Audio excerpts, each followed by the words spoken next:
Welcome to Rewired for Love. I am your host, JaCarie Owens, licensed mental health counselor, EMDR basic training coach and consultant, group practice owner and supervisor at Courageous Minds Counseling, relational trauma expert, and the most important one, your honest but loving homegirl therapist who's not afraid to talk about the messy parts of healing. Around here, we talk about all things nobody taught us growing up, how our attachment styles show up in love, why our nervous system acts like a fool sometimes, and what it really takes to feel safe in our bodies. So this is not about perfection. It's about learning to love yourself in real time with grace, boundaries, and a little bit of humor. So take a deep breath. Get comfy, because we don't chase chaos, we choose calm. And this is Rewired for Love. Hey y'all, welcome back to Rewired for Love. Last week, we talked about meeting your inner child, that tender part of you that carries those unmet needs, those big feelings, and those old survival stories. And this week, we're meeting another strong voice inside of you. That one that might sound all too familiar. It's the inner critic. You know, that voice that says, girl, you should have known better. Or you're too emotional. Or even, you don't have time to feel that way right now. That's not your truth. That's a learned voice. A part of you that picked up its tone from somewhere or someone and thought judgment could keep you safe. So today, we're going to explore the psychology of that voice, how it's formed, what it's been protecting you from, and most importantly, how to reparent it so that your inner world sounds more like love and less like fear in disguise. So let me start off by telling you a story. One morning, I was running late. Coffee spilt, kids wilding, super late, keys lost. You know, that kind of day that nothing is going right. And without even thinking, I said out loud, girl, get it together. The tone was sharp, but it was familiar. And then I stopped because that voice wasn't mine. It was borrowed. It was the voice that I used to hear when mistakes weren't safe to make, when being good meant staying 2 steps ahead, quiet, composed, and perfect level ready. And I realized something powerful. That get it together wasn't about the moment. It was about protection.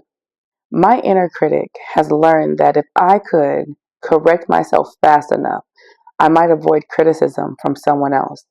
And here's the truth. We all have that internal parent voice, the one that got modeled to us. And for some of us, it's loud, it's demanding. And for others, it's cold and silent.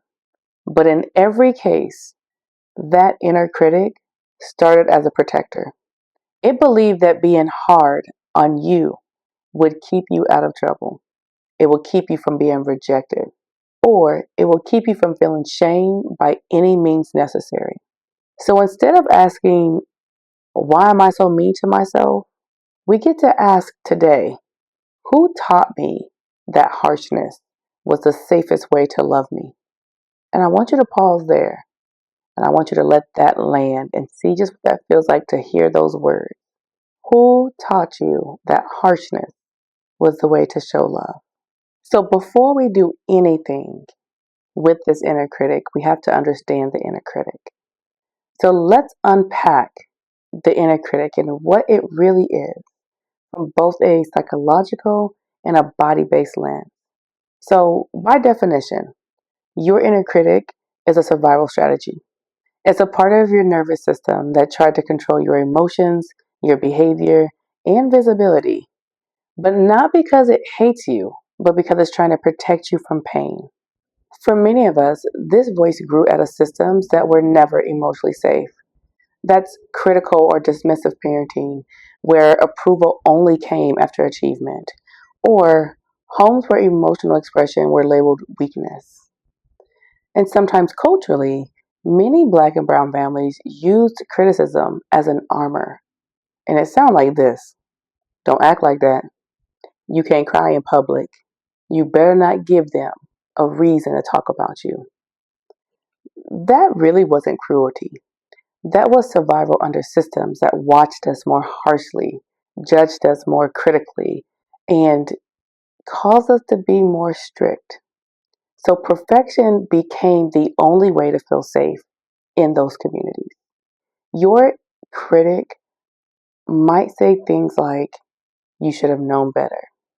Don't be dramatic. You have to hold it together. Don't let them see you sweat. You can't mess up. And the tone of that, it's not just mental, it lands physically.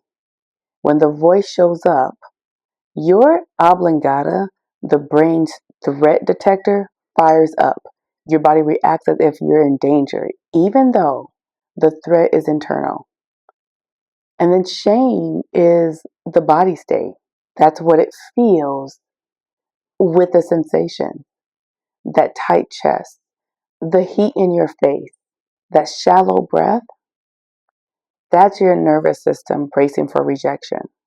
And if we're speaking from an internal family systems lens, we call your critic a protector part, one that formed to keep your exiled inner child from ever being embarrassed or hurt again. And that part's job is to keep you safe or keep you from feeling that pain by any means necessary. And through an attachment lens, this critic mirrors the parental voice that you internalize. If love came with conditions, you learn that perfection equals connection. So your critic isn't evil. It's really just exhausted.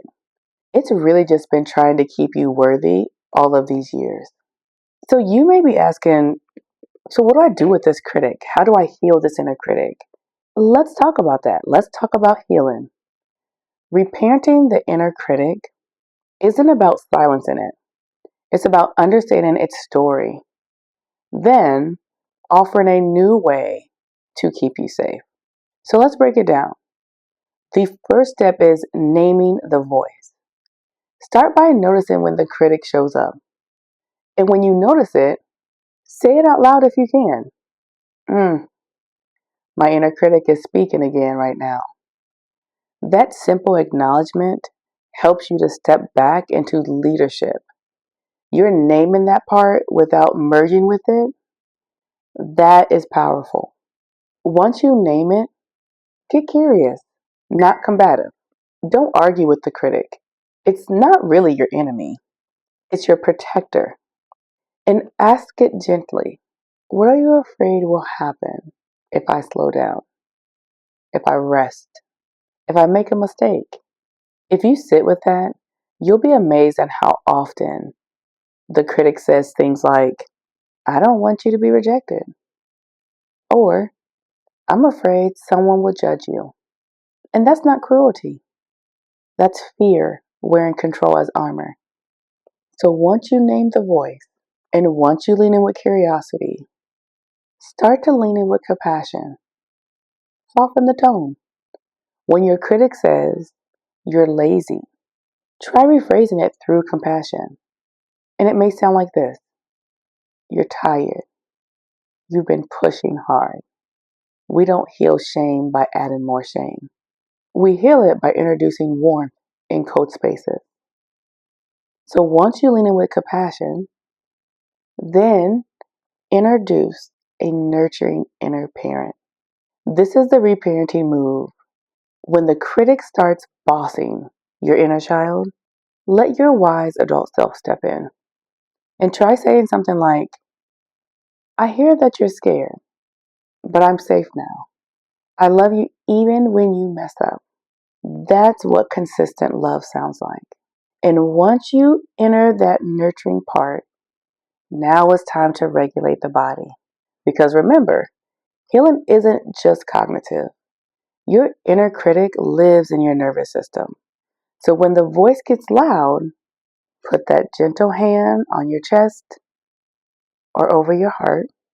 Make sure you take that deep grounding breath in through 4 and out for 6. And then I want you to whisper to yourself, I'm safe, even when I'm imperfect. And then make sure you're stretching your shoulders or move your body to remind it that you're not under attack. And once you do that, if you're in a space to do so, that's when you start to integrate therapeutic interventions. If you're already in therapy, this is where this work will start to get really powerful. So if we're looking at therapies like EMDR, we trace back the memory where the critic was born, that moment your system linked mistake with danger. And then when that memory is processed and refiled, the critic's intensity softens. And if we add in a little parts work with that, we help it to retire from its overprotective job and join your team as a calmer, wiser inner coach. This is what reparenting looks like in real time, replacing fear-based protection with safety-led leadership. That was a whole lot of information. An alternative way to reparent your inner critic. All right, sis. Now it's time for your weekly reflection. And I want you to take a moment to get into your space. Just noticing what comes up for you in this moment. Notice any sensations. Just notice yourself feeling grounded in this space right now. And I want you to ask yourself, when does my inner critic show up the most? Is it at work? Is it within love, parenting? Or is it when I want to rest?